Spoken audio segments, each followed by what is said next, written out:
ಬನ್ನಿ ಇವತ್ತು ನಾವು ಹೊಯ್ಸಳರ ಕಾಲಕ್ಕೆ ಅಂದ್ರೆ ಸುಮಾರು 12ನೇ ಶತಮಾನದ ದಕ್ಷಿಣ ಭಾರತಕ್ಕೆ ಒಂದು ಪಯಣ ಹೋಗೋಣ. ಕೇವಲ ಕತ್ತಿ, ಯುದ್ಧ, ಗೆಲುವು ಅಷ್ಟೇ ಅಲ್ಲ, ಒಂದು ರಾಜ್ಯದ ನಿಜವಾದ ಆಸ್ತಿ, ನಿಜವಾದ ಸಂಪತ್ತು ಅಂದೇ ಏನು ಅನ್ನೋದನ್ನ ಹೇಳುವಂಥ ಒಂದು ಅದ್ಭುತ ಕಥೆ ಇದು. ಹೌದು, ಈ ಕಥೆಯಲ್ಲಿ ಎಲ್ಲವೂ ಇದೆ. ಒಂದು ದೊಡ್ಡ ಯುದ್ಧ ಇದೆ, ಅಚಾನಕ್ಕಾಗಿ ಸಿಕ್ಕ ಒಂದು ಬಂಗಾರದ ನಿಧಿ ಇದೆ, ಮತ್ತು ಆ ನಿಧಿ ಒಂದು ಸಾಮ್ರಾಜ್ಯದ ಅಸಲಿ ಗುಣವನ್ನ, ಅದರ ಆತ್ಮವನ್ನ ಜಗತ್ತಿನ ಮುಂದೆ ಹೇಗ್ ತೆರೆದಿಟ್ಟು ಅನ್ನೋ ರೋಚಕ ತಿರುವಿದೆ. ಸರಿ, ಕಥೆಯೊಳಗಿಳಿಯೋಣ ಬನ್ನಿ. ಕಥೆ ಶುರು ಆಗೋದೇ ಹೊಯ್ಸಳ ಸಾಮ್ರಾಜ್ಯದ ಮೇಲೆ ಒಂದು ದೊಡ್ಡ ಕಂಟಕ ಎದುರಾಗೋದ್ರೊಂದಿಗೆ. ಹೊಯ್ಸಳರ ಅಡಿಪಾಯವನ್ನೇ ಅಲುಗಾಡಿಸುವಂತಹ ಒಂದು ದೊಡ್ಡ ಗಂಡಾಂತರ ಕಾದಿತ್ತು. ಆಗಿನ ಕಾಲದ ರಾಜಕೀಯ ಪರಿಸ್ಥಿತಿ ತುಂಬಾನೇ ಬಿಸಿಯಾಗಿತ್ತು. ಒಂದು ಕಡೆ ರಾಜ ವಿಷ್ಣುವರ್ಧನನ ನಾಯಕತ್ವದಲ್ಲಿ ಹೊಯ್ಸಳರ ಶಕ್ತಿ ದಿನದಿಂದ ದಿನಕ್ಕೆ ಹೆಚ್ಚಾಗ್ತಿತ್ತು. ಇದನ್ನ ಸಹಿಸೋಕೆ ಚೋಳರ ದೊರೆ ಕುಲೋತುಂಗನಿಗೆ ಆಗ್ತಿರ್ಲಿಲ್ಲ. ಇವರಿಬ್ಬರ ನಡುವಿನ ಸಂಘರ್ಷದ ಕೇಂದ್ರಬಿಂದುವೆ ತಲಕಾಡು ಕೋಟೆ. ಚೋಳರ ಪ್ಲಾನ್ ನೋಡಿ ಎಷ್ಟು ಚಾಣಾಕ್ಷತನದಿಂದ ಕೂಡಿತ್ತು ಅಂತ. ನೇರವಾಗಿ ಯುದ್ಧಕ್ಕೆ ಬರೋದಿಲ್ಲ. ಮೊದಲು ಆದಿಯಮನ ಮೂಲಕ ಹೊಯ್ಸಳರನ್ನು ಕೆಳಕೋದು, ಆಮೇಲೆ ಗಡಿಯಲ್ಲಿ ಚಿಕ್ಕಪುಟ್ಟ ದಾಳಿ ಮಾಡಿ ಅವರ ಶಕ್ತಿ ಪರೀಕ್ಷಿಸೋದು, ಕೊನೆಗೆ ಅವರ ರಾಜಧಾನಿಯ ಮೇಲೆಯೇ ದೊಡ್ಡ ಮಟ್ಟದ ದಾಳಿ ಮಾಡೋದು. ಇದು ಅವರ ಪಕ್ಕಾ ಪ್ಲಾನ್ ಆಗಿತ್ತು.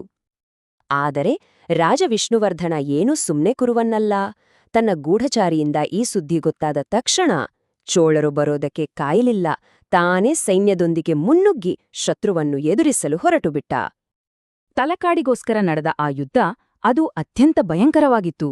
ಆದ್ರೆ ಆ ಯುದ್ಧದ ಫಲಿತಾಂಶ ಇದೆಯಲ್ಲ, ಅದು ಕೇವಲ ಸೈನಿಕ ಬಲವನ್ನು ಅಷ್ಟೇ ತೋರಿಸಲಿಲ್ಲ, ಅದಕ್ಕಿಂತಲೂ ಮಿಗಿಲಾದದ್ದನ್ನು ಜಗತ್ತಿಗೆ ಸಾರಿ ಹೇಳಿತು. ಯುದ್ಧದ ರಿಸಲ್ಟ್ ಒಂದೇ ಮಾತಲ್ಲಿ ಹೇಳೋದಾದ್ರೆ ಹೊಯ್ಸಳರು ನಂಬರ್ 1. ಚೋಳರ ಸೇನಾಧಿಪತಿ ಆದಿಯಮ ಯುದ್ಧದಲ್ಲಿ ಹತನಾದ. ತಲಕಾಡು ಕೋಟೆ ವಿಷ್ಣುವರ್ಧನನ ವಶವಾಯಿತು. ಸೈನಿಕರೆಲ್ಲ ತಲಕಾಡುಗೊಂಡನಿಗೆ ಜಯವಾಗ್ಲಿ ಅಂತ ಜಯಘೋಷ ಹಾಕಿದ್ರು. ಮತ್ತು ಇಲ್ಲಿ ನೋಡಿ ರಾಜನ ನಿಜವಾದ ಗುಣ. ಗೆದ್ದ ಸೈನಿಕರು ತಲಕಾಡನ್ನು ಲೂಟಿ ಮಾಡುವ ಮುಂದಾದಾಗ ರಾಜ ಅವರನ್ನು ತಡೆದು ಹೇಳ್ತಾನೆ, ನಿಲ್ಲಿಸಿ, ಸೋತವರನ್ನು ಲೂಟಿ ಮಾಡೋದು ನಮ್ಮ ಧರ್ಮ ಅಲ್ಲ, ತಲಕಾಡಿನ ಜನರು ಇನ್ಮುಂದೆ ನಮ್ಮವರೇ ಅಂತ. ಇದು ಅವನ ದೊಡ್ಡತನ. ಸರಿ, ರಾಜ ಗಡಿಯಲ್ಲಿ ಯುದ್ಧ ಗೆದ್ದ. ಆದ್ರೆ ಇತ್ತ ರಾಜಧಾನಿಯಲ್ಲಿ ಇಡೀ ರಾಜ್ಯದ ಹೃದಯವನ್ನ, ಜನರನ್ನ ಯಾರು ಕಾಪಾಡ್ತಿದ್ರು? ಈ ಪ್ರಶ್ನೆಯೇ ನಮ್ಮನ್ನ ಕಥೆಯ ಅತ್ಯಂತ ಕುತೂಹಲಕಾರಿ ಭಾಗಕ್ಕೆ ಕರ್ಕೊಂಡ್ಹೋಗುತ್ತೆ. ಇಲ್ಲೇ ನಮ್ಮ ಕಥೆಗೆ ಎಂಟ್ರಿ ಕೊಡೋದು ಮಹಾರಾಣಿ ಶಾಂತಲಾದೇವಿ.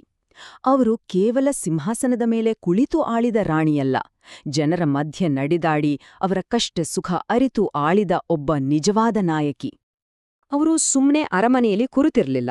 ಜನಸಾಮಾನ್ಯರ ನಿಜವಾದ ಸ್ಥಿತಿ ಹೇಗಿದೆ ಅಂತ ತಿಳಿಬೇಕು ಅಂತ ಯುವರಾಜನ ಜೊತೆ ಗಂಡುವೇಷ ಹಾಕ್ಕೊಂಡು ಯಾರಿಗೂ ಗೊತ್ತಾಗ್ದ ಹಾಗೆ ರಾಜ್ಯ ಸುತ್ತುತ್ತಿದ್ರು. ಅಂತಹುದೇ ಒಂದು ದಿನ ಬೆಳಿಗ್ಗೆ ರಾಜಧಾನಿಯಿಂದ ಹೊರಟು ದಕ್ಷಿಣದ ಕಡೆ ಪ್ರಯಾಣ ಬೆಳೆಸಿ ಸಂಜೆ ಹೊತ್ತಿಗೆ ಬನದಮ್ಮನಹಳ್ಳಿ ಅನ್ನೋ ಒಂದು ಪುಟ್ಟ ಹಳ್ಳಿಗೆ ಬಂದು ತಲುಪ್ತಾರೆ. ಅಲ್ಲಿ ಒಂದು ವಿಚಿತ್ರ ಘಟನೆ ನಡೀತಿತ್ತು. ಆ ಹಳ್ಳಿಯಲ್ಲಿ ಏನೋ ಪಂಚಾಯಿತಿ ನಡೀತಿತ್ತು. ರಾಣಿ ಅದೇನಂದು ನೋಡಲು ಹೋದ್ರು. ಆದರೆ ಆ ಜಗಳ ಅದು ಯಾವುದೋ ಜಮೀನಿನ ಬಗ್ಗೆನೂ ಅಲ್ಲ, ಬೇರೆ ಯಾವುದರ ಬಗ್ಗೆನೂ ಅಲ್ಲ.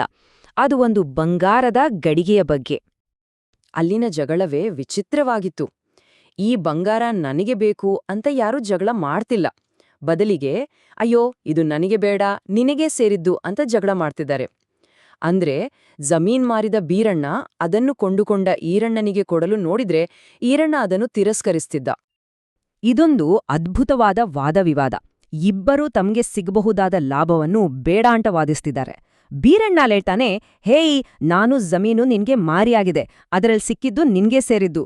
ಅದಕ್ಕೆ ಈರಣ್ಣನ ಉತ್ತರ, ಇಲ್ಲ, ನಾನು ಕೊಂಡಿದ್ದು ಮಣ್ಣನ್ನ, ಹೊನ್ನನ್ನಲ್ಲ, ಇದು ನಿಂದೆ. ಪಾಪ ಊರಿನ ಮುಖಂಡ ಕೇತಮಲ್ಲ ನಾಯಕನಿಗೆ ತಲೆ ಕೆಟ್ಟೋಯ್ತು. ಇಬ್ರೂ ಬೇಡ ಅಂದ್ಮೇಲೆ ಏನ್ ಮಾಡೋದು? ಸರಿ, ಅವರು ಒಂದು ಉಪಾಯ ಮಾಡಿದ್ರು. ಇದು ಯಾರಿಗೂ ಬೇಡ ಅಂದ್ಮೇಲೆ ರಾಜನ ಖಜಾನೆಗೆ ಸೇರ್ಸ್ಬಿಡೋಣ ಅಂದ್ರು. ಆಗಲೇ ನೋಡಿ, ಆ ಗುಂಪಿನಲ್ಲಿದ್ದ ವೇಷ ಮರೆಸಿಕೊಂಡಿದ್ದ ರಾಣಿ ಶಾಂತಲ್ಲೇ ಇನ್ನು ಸುಮ್ಮನಿರಲು ಆಗದೆ ಮುಂದೆ ಬಂದು ಜೋರಾಗಿ ಕೂಗಿದ್ದು, ಕೂಡದು, ಹಾಗೆ ಮಾಡಬೇಡಿ. ಅವರು ಮುಂದೆ ಬಂದು ಹೇಳಿದರು, ಈ ದುಡ್ಡು ರಾಜನ ಬೆವರಿನದ್ದಲ್ಲ, ಇದು ಈ ನೆಲದ ಮಕ್ಕಳ ಬೆವರಿನ ಫಲ. ಹಾಗಾಗಿ ಇದು ಜನರಿಗೆ ಸೇರಬೇಕು, ರಾಜನ ಖಜಾನೆಗಲ್ಲ.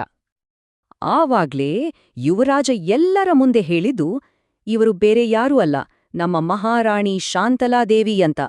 ಇಡೀ ಊರಿಗೂರೇ ಆಶ್ಚರ್ಯ ಮತ್ತು ಆನಂದದಿಂದ ಮೂಕವಿಸ್ಮಿತರಾದರು. ಸರಿ, ರಾಣಿ ಸಿಕ್ಕಿದ್ರು, ಬಂಗಾರವೂ ಇದೆ, ಈಗ ಮುಂದೇನಾಯ್ತು? ಆ ಒಂದು ಸಣ್ಣ ಹಳ್ಳಿಯ ಪ್ರಾಮಾಣಿಕತೆ ಇಡೀ ಸಾಮ್ರಾಜ್ಯದ ಇತಿಹಾಸವನ್ನೇ ಹೇಗ್ ಬದ್ಲಾಯಿಸ್ತು ಅಂತ ನೋಡೋಣ ಬನ್ನಿ. ಆಗ ರಾಣಿ ಒಂದು ಐತಿಹಾಸಿಕ ನಿರ್ಧಾರ ತಗೊಳ್ತಾರೆ. ಇದು ದೈವ ಕೊಟ್ಟ ದುಡ್ಡು, ಇದು ದೈವ ಕಾರ್ಯಕ್ಕೆ ಹೋಗಬೇಕು. ಈ ಹಣದಿಂದ ನಮ್ಮ ರಾಜಧಾನಿಯಲ್ಲಿ ಒಂದು ಭವ್ಯವಾದ ದೇವಸ್ಥಾನ ಕಟ್ಟೋಣ. ನಮ್ಮ ಜನರ ಗುಣಕ್ಕೆ, ನಮ್ಮ ಸಂಸ್ಕೃತಿಗೆ ಅದು ಸಾಕ್ಷಿಯಾಗಿ ನಿಲ್ಲಿ ಅಂತ ಘೋಷಿಸ್ತಾರೆ. ಹೀಗೆ ಆ ಇಬ್ಬರು ಸಾಮಾನ್ಯ ರೈತರ ಪ್ರಾಮಾಣಿಕತೆಯಿಂದ ಸಿಕ್ಕಿದ ಬಂಗಾರ ಒಂದು ಕಲ್ಲಿನ ಕಾವ್ಯವಾಗಿ ಬದಲಾಯಿತು. ಅದೇ ಇವತ್ತು ನಾವೆಲ್ಲ ನೋಡುವ ಜಗತ್ಪ್ರಸಿದ್ಧ ಹಳೇಬೀಡಿನ ಹೊಯ್ಸಳೇಶ್ವರ ದೇವಾಲಯ. ಜನರ ಪ್ರಾಮಾಣಿಕತೆಗೆ ಸಿಕ್ಕಿದ ಅತೀ ದೊಡ್ಡ ಗೌರವ ಇದು. ನೋಡಿ, ಇದೇ ಕಥೆಯ ಸಾರಾಂಶ. ರಾಜ ಯುದ್ಧ ಗೆದ್ದು ಗಡಿಗಳನ್ನ ಕಾಯ್ತಾನೆ, ನಿಜ. ಆದ್ರೆ ಒಂದು ದೇಶವನ್ನ, ಒಂದು ಸಮಾಜವನ್ನ ನಿಜವಾಗಿಯೂ ಗಟ್ಟಿಯಾಗಿ ಕಟ್ಟೋದು ಅಲ್ಲಿನ ಸಾಮಾನ್ಯ ಜನರ ಪ್ರಾಮಾಣಿಕತೆ ಮತ್ತು ನೈತಿಕತೆ. ಹಾಗಾದ್ರೆ ಕೊನೆಯದಾಗಿ ಒಂದು ಪ್ರಶ್ನೆ. ಒಂದು ದೇಶದ ನಿಜವಾದ ಸಂಪತ್ತು ಅಂದ್ರೆ ಏನು? ಅದರ ಸೈನ್ಯವೇ, ಖಜಾನೆಯಲ್ಲಿರೋ ಬಂಗಾರವೇ, ಅಥವಾ ಬೀರಣ್ಣ ಈರಣ್ಣರಂತಹ ಸಾಮಾನ್ಯ ಜನರ ಪ್ರಾಮಾಣಿಕತೆಯೇ? ಯೋಚ್ನೆ ಮಾಡಿ.